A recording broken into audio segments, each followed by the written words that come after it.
Hey everyone, I'm Travis Guillory in the Shape Your Future Healthy Kitchen with Chef Valerie from OUTU School of Community Medicine. Thanks for coming in for us today. Thank you. So this a little bit breakfast, it looks like. Smells like it, for sure. What are we making today? So breakfast, snack, breakfast for dinner, whatever you want to Whatever have. floats your boat. That's right. So we're going to make some pumpkin pancakes. This is basically a very traditional pancake mix, but we've added some pumpkin puree, and we've actually taken half of the all-purpose flour that you would normally use and replace that with oat flour. Okay, so it's oat flour, AP flour, baking soda, baking powder, some flax meal because that gives some extra nutrition, some extra fiber, the pumpkin puree. And so you do want to make sure that you get the pumpkin puree and not the pumpkin pie puree because that has sugar added to it. Okay. A little cinnamon, a little nutmeg, a little cloves, and then that's just going to go, that gets whisked together. It's quite a thick batter, and it's going to go right into a preheated pan. It does have a little bit of canola oil in the batter too.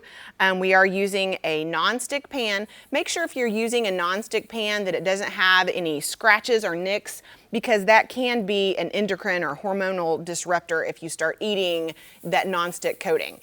Okay. Gotcha.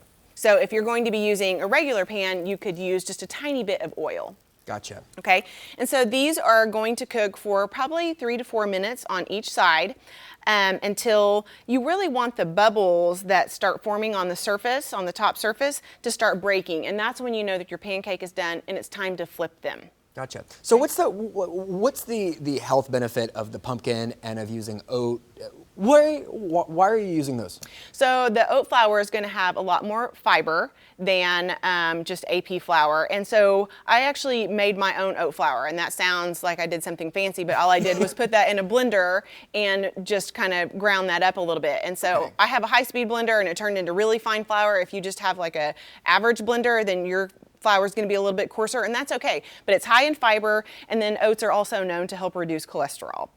Okay, awesome. And then the pumpkin is very high in vitamin A and also adds fiber. So just your typical pancake that you might get at whatever pancake house is not going to have any fiber, but this is going to have a good amount of fiber compared to that.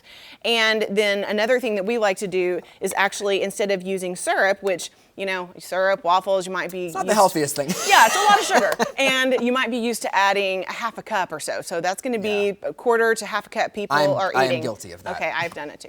But I'm going for the applesauce on these. Yes, much healthier alternative. Yeah, so, you know, and if you're trying to talk your kids into this, maybe a couple of teaspoons of syrup and then a good dollop of the applesauce. And so a good thing to also get is the cinnamon applesauce. Get the one that's unsweetened with cinnamon. Okay, so when these are nice and brown on one side, we're going to go ahead and flip them, and then they'll be ready to go. Awesome. So a much healthier and very fiber-filled alternative to your kind of traditional pancakes with a little bit of pumpkin. So something different. All right. All these recipes are available over on our website, kjrh.com. Everything we make here in the Shape Your Future Healthy Kitchen is on there. So if you missed any of the previous weeks, head over to our website to get all these amazing and healthy recipes.